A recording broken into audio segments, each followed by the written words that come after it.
ప్రపంచ యాత్రికుడు ఇంకా లేడు పోయాడు అని చెప్పేసి సోషల్ మీడియాలో తెగ వైరల్ అవుతోంది. అసలు అతని ఫోటో పెట్టేసి అతనికి శ్రద్ధాంజలి కూడా ఘటించేస్తున్నారు.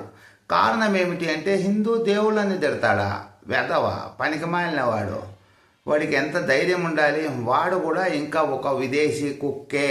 ఎందుకు ఈ మాట అంటున్నాను అంటే వాడు ఇంకా స్వదేశానికి రాడు. వస్తే వాడు చెప్పిన భాషలోనే చెప్పాలి. వాడి కాయలు కట్ చేస్తారు. మామూలు కొట్టరు పోలీసు వాళ్ళు తీసుకుపోయి.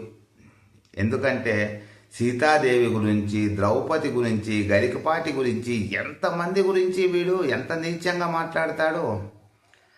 అసలు ఇంకా అది బూతులు మాట్లాడడమే వీడి లక్ష్యమేమో, వీడి హక్కేమో అన్నట్లు వీడు పెట్టినటువంటి 1 నిమిషం వీడియోలో 60 బీపులు వేయాలి. సెకండ్కి ఒక బీప్ సౌండ్ వేయాలి. అంత దరిద్రంగా, అంత నీచంగా, అంత కిరాతకంగా, అంత పరమ చండాలంగా మాట్లాడాడు ఈ వెధవ. ఇటువంటి ఒక వెధవ ఇంకా మన భారతదేశంలోకి రావడం అనేది జరగదు. ఇటువంటి చెత్తనా కుడకలకి స్పెషల్ పర్మిషన్లు తీసుకొని వాడు ఏ దేశంలో ఉంటే ఆ దేశానికి వెళ్ళి ఈడ్చుకొని వచ్చి తన్నాలన్నమాట. మామూలుగా తంతే కూడా కుదరదు, అక్కడి నుంచినే ఈడ్చుకు రావాలి. ఎందుకు ఇంత కఠినమైన పదాలు వాడాల్సి వస్తుంది అంటే జస్ట్ పాపం ఆయన ఎవరు, హీరో శివాజీ. సామాన్లు కనపడుకోకుండా చూసుకోండి అన్నాడు. ఆ ఒక్క మాటకు వీడు అన్ని బూతులు తిడతాడు. అమ్మ అక్క అలియా బయటికి చెప్పలేం అంత నీచంగా. పోనీ అక్కడికి ఆపాడా వీడు దరిద్రుడు. ఒక కల్లెంగడకాయ తీసుకున్నాడు, దానికి ఒక బొక్క పెట్టిండాడు, ఆ తర్వాత ఒక కీరా దోసకాయ తీసుకున్నాడు. వీడు యాంగిల్ చేసి చూపిస్తాడు.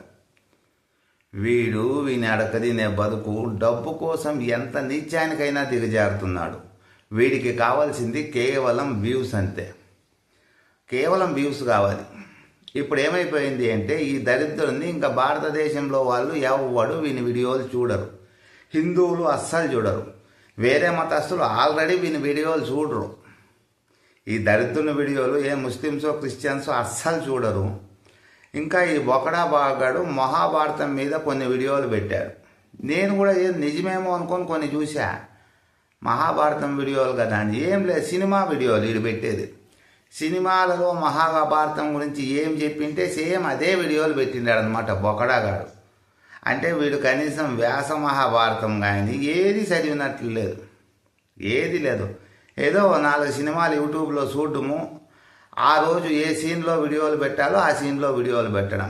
వీడు బొకడాగాడు ఇంకొక అబద్ధం కూడా చెప్తున్నాడు ఈ గైడ్ కొడుకు. ఏం అబద్ధము అంటే వీడంట, ఈ బొకడాగాడంట ఏకంగా ఉపవాసం ఉండి వీడియోలు పెట్టాడంట. ఏమైనా నమ్మే మాటైనా ఇది. వీడు 2-3 నెలలు పెట్టాడు ఆ వీడియోలు. ఉపవాసం ఉంటే చచ్చిపోతాడు మనిషి 3-4 నెలలు పందిలాగా తిని. అంతేకాకోకుండా ఈ బొకడాగాడు ప్రతి ఒక్కరిని తిడుతున్నాడు. అంటే వీళ్ళు ఇంకా విదేశీ కుక్కలుగా మారిపోయారు. ఓపెన్ టాకింగ్ ఇది. ఇంకా స్వదేశానికి అడుగుపెట్టే ఛాన్సే లేదు ఈ బొకడాగాడు. వస్తే ఏం జరుగుతుందో వాడికి తెలుసు. అంటే మాతృదేశం ముఖం చూడ్డానికి కూడా వీలు లేకుండా చేసుకున్నటువంటి ఈ దరిద్రుడు నేను భారతీయుడిని అని చెప్పుకుంటాడు మళ్ళీ. మరి నువ్వు భారతీయుడు అయితే నీకు కావాల్సింది టూరిస్ట్ వీసాలు కదరా బొకడాగా. టూరిస్ట్ వీసా మీద పోయి 6 నెలలకో సంవత్సరానికో అన్న రావచ్చు కదా. వస్తే చెక్కేస్తారని తెలుసు వీడికి. అసలు ఈ గాడిద కొడుక్కి డబ్బులు ఎప్పుడు రావడం స్టార్ట్ అయ్యాయో తెలుసా? చైనా వీడియోలో ఫస్ట్ ఒక మాట అన్నాడు, భారతీయులు పనికిమాలిన వాళ్ళు, సుంఠలు, ఈ చైనా వాళ్ళు మంచి వాళ్ళు, ఇటువంటి పదాలు. అప్పుడే వీడిని అరికట్టాల్సింది. అప్పుడే భారతీయులందరూ వీడిని అన్సబ్స్క్రైబ్ చేసి పక్కకు పారేసిందంటే ఈయన కొడుకు మళ్ళీ మన దేశాన్ని జనగణమనాన్ని పొగుడుకుంటూ పాటలు పాడుకుంటూ ఉండేవాడు. ఇప్పుడు ఈ బొకడాగాడికి ఆదాయాలు లేవు. వీడు బాగా వ్యసనాలకు అలవాటు పడిపోయినట్టున్నాడు. మందు, అమ్మాయి, డ్రగ్స్ ఇటువంటివన్నీ బాగా అలవాటు పడిపోయినట్టున్నాడు. ఇప్పుడు ఈ బొకడాగాడికి ఎప్పుడైతే వ్యూస్ తగ్గిపోయాయో, ఇప్పుడు వాడి ఛానల్ ఓపెన్ చేసి చూడండి, 1 ఇయర్ బ్యాక్ వీడియోలు చూడండి. ఇంక వాడి ఛానల్ ఓపెన్ చేయడమే అనవసరం. నేను చెప్తాలే, 1 ఇయర్ బ్యాక్ చూసుకోండి. ఏదైనా ఒక వీడియో పెడితే వాడికి 1 మిలియన్, 5 lakhs ఇలాగన్నా ఉండేవి వ్యూస్. ఇప్పుడు చూసుకోండి వాని బతుకు కనీసం 1-2 లక్షల వ్యూస్ లేవు. అంత నీచానికి దిగజారిపోయాడు. ఇప్పుడు వాడికి ఒక కొత్త ఆలోచన వచ్చింది. వ్యూస్ ఏ విధంగా సంపాదించాలి, బూతులు తిట్టాలి. హీరో శివాజీ మాట్లాడితే నువ్వు అది చెప్పాల్సింది మానేసి దానికేదో ఎక్స్ప్లెనేషన్ ఇవ్వాల్సింది మానేసి దానికేదో నీ చదువేదో చదువుకోకుండా మధ్యలో గరికపాటి ఎక్కడి ఇంకా వచ్చాడు, హిందువులు ఎక్కడి ఇంకా వచ్చారు, ద్రౌపదీదేవి ఎక్కడి ఇంకా వచ్చింది, సీతాదేవి ఎక్కడి ఇంకా వచ్చింది, రామాయణం ఎందుకు వచ్చింది, ఈ వెధవకేమన్నా అర్థం ఉందా ఈ మాటలు మాట్లాడడానికి?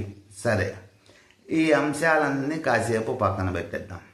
ఆటోలో వెనక వాడెవడో ఒక అతను ఫ్లెక్సీలు పెట్టుకుంటే సించి పారేస్తా ఉన్నాడు. చీచి, ఇటువంటి నీచుడివా నేను పెట్టుకోండేది అని.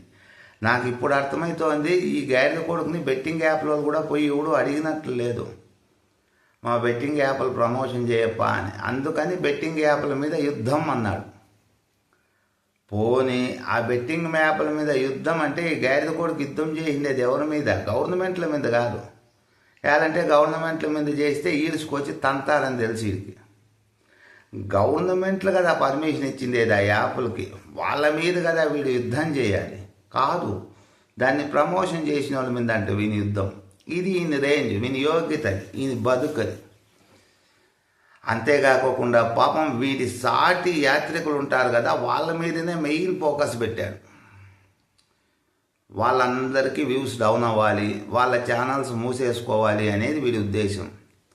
నాకు తెలిసి సోషల్ మీడియాలో ఒక వార్త చూశాను, 6 లక్షల మంది అన్సబ్స్క్రైబ్ అయిపోయారంట. నాకు తెలిసి 6 లక్షల మందే కాదు, దాదాపు ఒక 60 లక్షల మంది. ఎంత అసలు వాడి వీడియో క్లిక్ చేయాలి, ఇలా హిందువులని హిందూ దేవుళ్ళని తిట్టే ఈ పనికిమాలిన వాళ్ళు క్లిక్ చేసేసి అదే పనిగా రిపోర్ట్లు కొట్టేయాల. అదే పనిగా కూడా అనవసరం ఉంది కదా విషయం. ఇక్కడ వాడు నిజంగానే హేళన చేశాడు. ఇంకొక విషయం చెప్పాడు, ఒక రోజంట 30,000 రేపులు జరిగాయంట. 30,000 రేపులు చేసింది ఎవరు అంటే హిందువులంట. ఊరిని గైది కొడుక, 30,000 రేపులు అది హిందువులా? వేరే ఎవరు చేయలేదా? వేరే ఏ మతస్థుడు ఆ 30,000లో ఒక్క రేపు కూడా చేయలేదా? మొత్తం అంతా హిందువులే చేసేసారా? నోటికి అద్దు అనేదే లేకోకుండా, కనీసం వాడు నోట్లోకి పెట్టుకునేది అన్నమా లేకపోతే పెంట అనేది కూడా తెలియకోకుండా, వీడిని కుక్కతో పోలిస్తే కుక్క ఫీల్ అవుతుంది. అసలు వీడిని పేల్చడానికి ఇంకొక ఉదాహరణ కూడా లేదు. నా అన్వేష అనే వెధవంత చండాలంగా తయారు కాకండి అనాలంతే.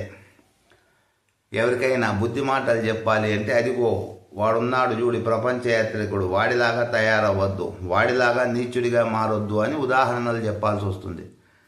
అంత నీచంగా ప్రవర్తిస్తాడు ఆ మనిషి. ఇటువంటి వెధవలకు ప్రభుత్వం వాళ్ళు ఖచ్చితంగా గుణపాఠం చెప్పాలి.